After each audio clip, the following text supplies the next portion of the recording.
जब रुपए की कीमत गिरती है तो सोने की कीमत बढ़ती है। दूसरा है वैश्विक मान्यता। दुनिया भर में सोने की मांग और मूल्य स्वीकृति है। यह एक सार्वभौमिक संपत्ति है।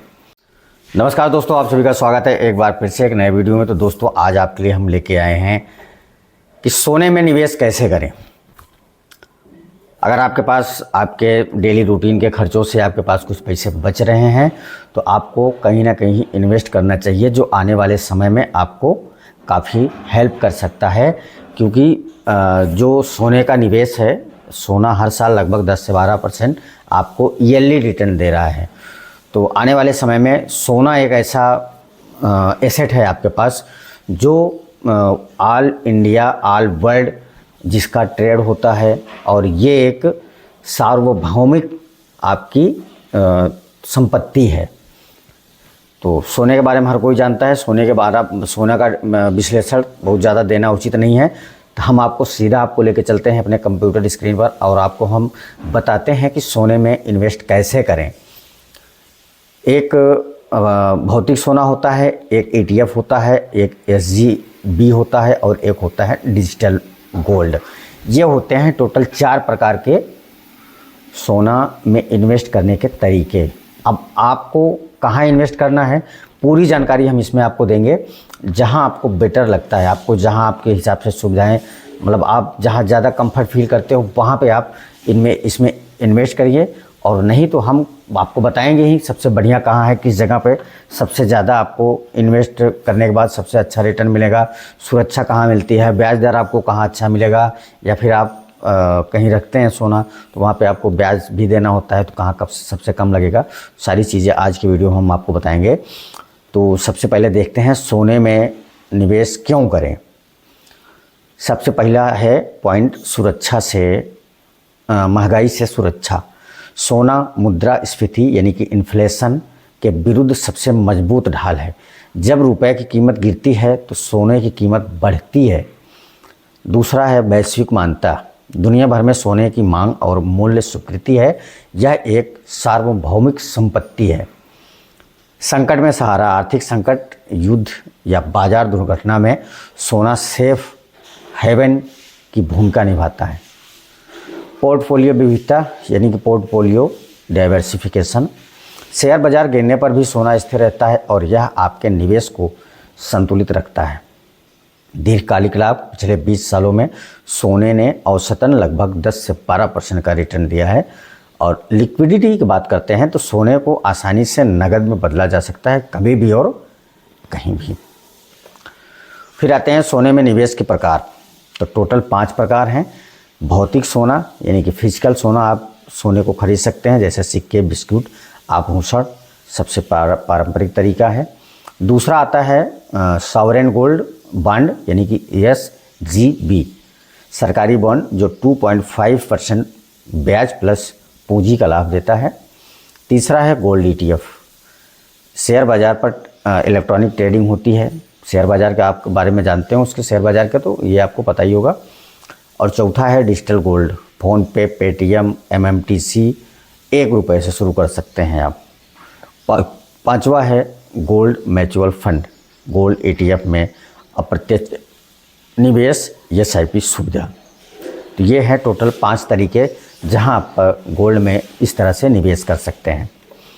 और फिर आते हैं पहला, इसका एक विश्लेषण करते हैं, कितना फ़ायदा है, कितना नुकसान है। तो जो फिजिकल गोल्ड है यानी कि भौतिक सोना, जिसमें सिक्के और गहने होते हैं, उसमें आपको फ़ायदा क्या क्या है। वास्तविक संपत्ति जो आप देख और छू सकते हैं, कोई काउंटर पार्टी रिस्क नहीं है, आपात स्थिति में तुरंत उपयोग करें। संस्कृति और भावनात्मक महत्व है इसका। बैंक लॉकर में सुरक्षित रखा जा सकता है। नुकसान क्या क्या है, भंडारण और सुरक्षा खर्च, शुद्धता की जांच जरूरी है, BIS हॉलमार्क वाला ही लें। आभूषणों पर मेकिंग चार्ज 10 से 25% लगता है, वो आपको एक्स्ट्रा पे करने होते हैं। चोरी का जोखिम होता है और बेचते समय GST और अन्य कर आपको देने पड़ सकते हैं। दूसरा है सॉवरेन गोल्ड यानी कि SBG, जारीकर्ता भारत सरकार RBI द्वारा हैं और ब्याज दर यहाँ पे आपको मिलती है 2.5 परसेंट प्रति वर्ष, और आरबीआई की तरफ से मिलता है। आरबीआई ये काम करता है आपको अर्धवर्ष वार्षिक के हिसाब से आरबीआई में।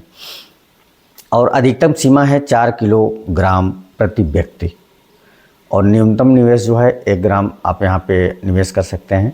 और इसकी अवधि जो होती है 8 वर्ष, 5वें साल से आप एग्जिट हो सकते हैं, क्योंकि ये 5 साल के लिए लॉक होता है। 5वें साल के बाद आप कभी भी एग्जिट हो सकते हैं, अपना बेच के बाहर निकल सकते हैं। और कर लाभ में जो आपको मिलती है, मैच्योरिटी पर कोई कैपिटल गेन टैक्स नहीं देना होता है। और फिर आते हैं तीसरा, ETF यानी कि exchange traded fund. Gold ETF क्या है? यह एक म्यूचुअल फंड है जो शेयर बाजार NSE और BSE पर ट्रेड करता है। प्रत्येक यूनिट 1 ग्राम शुद्ध सोना डीमैट अकाउंट जरूरी होता है इसके लिए। भारत के प्रमुख गोल्ड ETF का नाम है निपॉन इंडिया गोल्ड ETF, और ये जो है निपॉन इंडिया म्यूचुअल फंड है। एक्सपेंस रेशियो इसका 0.82% है, ठीक ही है। और विशेषता जो है ये सबसे पुराना और लोकप्रिय है। दूसरा आता है HDFC gold ETF। HDFC MNC इसको ऑपरेट करते हैं, और जो इसका एक्सपेंस रेशियो है 0.59। एक्सपेंस रेशियो के बारे में हमने आपको पिछले वीडियो में बताया था कि एक्सपेंस रेशियो जितना कम है आपको मैच्योरिटी पे उतना ज़्यादा आपको पैसा मिलता है।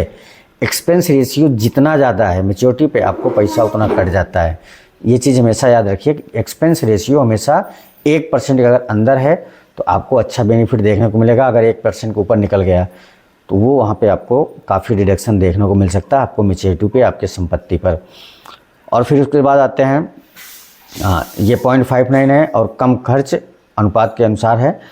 SBI गोल्ड ETF है। SBI म्यूचुअल फंड AMC द्वारा इनको, मतलब जो AMC है इसकी वो SBI म्यूचुअल फंड है, और 0.65 इसका एक्सपेंस रेशियो है। सरकारी बैंक का भरोसा यहाँ आपको मिल जाता है।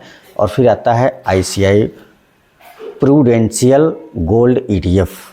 ICI के द्वारा ये चलाया जाता है, और 0.5% जो है इसमें आपको एक्सपेंस रेशियो देखने को मिलता है, और सबसे कम एक्सपेंस रेशियो यहाँ पे आपको देखने को मिल रहा है। तो कहने का मतलब यह है कि यहाँ पे आपको सबसे ज़्यादा रिटर्न देखने को मिलेगा। और फिर आ जाते हैं डिजिटल गोल्ड। डिजिटल गोल्ड जो है या आपको यह कैसे काम करता है पहले ये समझ लेते हैं। आप फ़ोन पे, गूगल पे, पेटीएम जैसे ऐप पर मात्र 1 रुपये से डिजिटल गोल्ड खरीद सकते हैं। यह सोना MMTC, PAMP, सेफ गोल्ड या फिर आगमोंड जैसे कंपनियों के वॉलेट में सुरक्षित रखा जाता है। फ़ोन पे गोल्ड पार्टनर सेफगार्ड हैं, और न्यूनतम यहाँ पे आप 1 रुपये से खरीद सकते हैं, और ये 24/7 इसकी सुविधा उपलब्ध है। गूगल पे गोल्ड जो है यहाँ पे पार्टनर हैं MMTC और PAMP। यहाँ भी आप 1 रुपये में न्यूनतम 1 रुपये से खरीद सकते हैं। तत्काल डिलीवरी इसकी हो जाती है। और दूसरी पेटीएम गोल्ड जो है वो है, इसमें भी पार्टनर वही फोन गूगल पे वाले हैं MMTC, PAMPS। यहाँ भी 1 रुपये में आप खरीद सकते हैं, और यहाँ पे SIP सुविधा के अनुसार आपको देखने को मिलता है। फिर आते हैं ग्रो गोल्ड पार्टनर जो है आगुमोंट है, और यहाँ मिनिमम जो है आप 10 रुपये का खरीद सकते हैं, और ये निवेश ऐप है। यहाँ पे आप अपना बाई या सेल कर सकते हैं। जो सावधानी है, डिजिटल गोल्ड सेबी या RBI द्वारा नियंत्रण नहीं है। अधिकतम 2 लाख तक निवेश करें, 5 साल से अधिक न रखें। MMTC, PAMP जैसी विश्वसनीय कंपनी ही चुनें, तो ये भी ठीक है। और सोने में निवेश कैसे शुरू करें? 5 सरल कदम। कौन कौन से हैं 5 सरल कदम? लक्ष्य तय करें, निर्धारित करें कि आप कितने समय के लिए निवेश करना चाहते हैं। अल्पकालिक 1 से 3 वर्ष, दीर्घकालिक 5 वर्ष से ज़्यादा। फिर आता है बजट निर्धारण कैसे करें। मासिक आय का 5 से 10% सोने में लगाएं, या SIP के माध्यम से, या फिर 500 रुपये प्रति माह से भी शुरुआत कर सकते हैं। सही माध्यम चुनें। दीर्घकालिक यानी कि SBG से आप शुरू कर सकते हैं। शेयर बाजार निवेशक गोल्ड ETF से कर सकते हैं, और छोटी राशि जो है वो डिजिटल गोल्ड से कर सकते हैं। जो लास्ट वाला ऑप्शन है वो परंपरागत यानी कि फिजिकल गोल्ड आप अपने पास रख सकते हैं, जैसे कि सोने के सिक्के या फिर गहने। और डीमैट अकाउंट खोलें ETF या SGB के लिए आपको जीरोधा, ग्रो, HDFC सिक्योरिटी और बहुत सारे ऐसे कंपनियां हैं जो डीमैट अकाउंट ओपन करवाती हैं, जो 5 से 10 मिनट में खुल जाता है। तो इसका वीडियो हम आपको बाद में एक बार बताएंगे कि कैसे आप एक नया डीमैट अकाउंट खोल सकते हैं। नियमित समीक्षा जो है, नियमित समीक्षा करें हर 6 महीने में। हर 6 महीने पर अपना पोर्टफोलियो की समीक्षा करें। सोने का हिस्सा 10 से 20% से अधिक ना रखें। और फिर उसके बाद आ जाते हैं हम सोने पर जो टैक्स लगता है, सोने पर कर नियम जो है, rule on gold tax, rule on gold जो है वो निवेश के प्रकार जो है भौतिक सोना, गोल्ड, ETF, ये सारी चीज़ें हैं। इसके बाद हम आपको बताते हैं कि कहाँ कहाँ कितना लगता है। भौतिक सोना पर आप जो आयकर स्लैब है उसके अनुसार लगता है, और दीर्घकालिक अगर 3 साल से अल्पकालिक यानी कि 3 साल में के पहले आप जो निकालते हैं या फिर रखते हैं तो आयकर स्लैब के अनुसार आपको यहाँ पे टैक्स देना होगा। और दीर्घकालिक रखते हैं 3 साल से अधिक में तो वहाँ पे वो 20% प्लस इंडेजेशन जो है आपको देना पड़ेगा। और लास्ट में आपको अन्य कर जो है वो 3% GST खरीद पर देना ही होता है। गोल्ड ETF में आयकर स्लैब के अनुसार आपको टैक्स देना है, प्लस 20% आपको दीर्घकालिक अगर ज़्यादा दिन के लिए रखते हैं 20% देना होगा। और उसके बाद अन्य खरीद यहाँ पे STT प्लस ब्रोकरेज आपको जो देना होता है वो देना ही पड़ता है। डिजिटल गोल्ड में आपको 3 साल से कम अगर रखते हैं तो आयकर स्लैब के अनुसार आपको आय कर देना होगा, और 3 साल से अधिक रखते हैं तो वही है 20% प्लस इंडेजेशन जो है वो आपको देना पड़ेगा, प्लस 3% GST खरीद पर देना ही होता है। फिर आते हैं SGB, इसमें 3 साल से कम के लिए कोई लागू नहीं है, और 3 साल से अधिक रखते हैं तो कोई टैक्स नहीं है इसमें। और यहाँ पे आपको 2.5% ब्याज प्लस TDS आपको पे करना होगा मैच्योरिटी पे। फिर आते हैं गोल्ड म्यूचुअल फंड, अन्य स्लैब के अनुसार जो आपका आय स्लैब है, जो आय स्लैब है उसी हिसाब से आपको यहाँ पे भी आयकर देना होगा, प्लस 20% प्लस इंडेजेशन 20%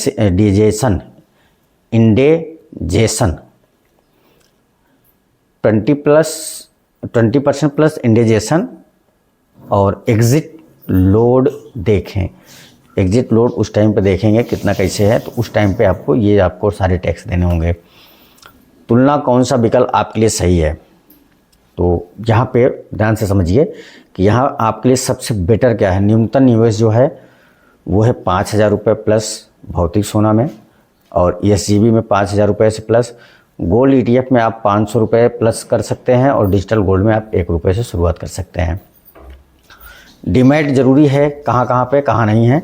तो भौतिक गोल्ड में आपको डीमैट की ज़रूरत नहीं है, SGB में गोल्ड की ज़रूरत नहीं है, यहाँ बैंक में लगता है आपको, और ETF में आपको डीमैट की ज़रूरत पड़ेगी, और डिजिटल में नहीं पड़ती है।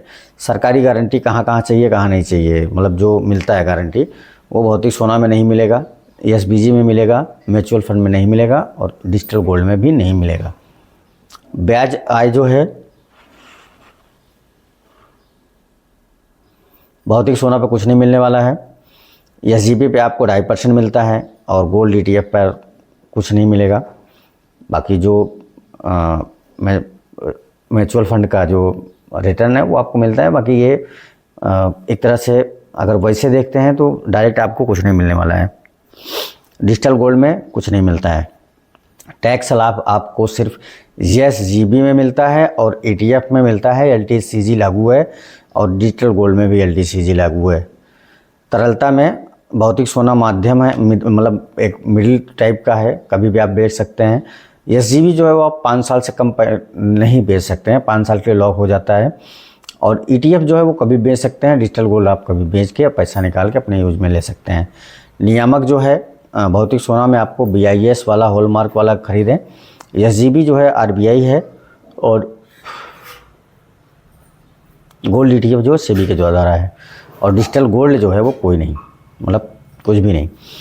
सर्वश्रेष्ठ के लिए क्या है, सर्वश्रेष्ठ के लिए है SGB दीर्घकालिक, और भौतिक सोना जो है वो परंपरागत है, और ETF बाज़ार के हिसाब से है, बाज़ार निवेशक है।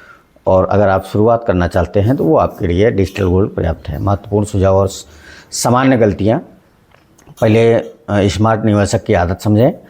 पोर्टफोलियो में 10 से 20% ही सोना रखें। एसआईपी के माध्यम से नियमित खरीद करें, यानी कास्ट को एवरेज करते रहें।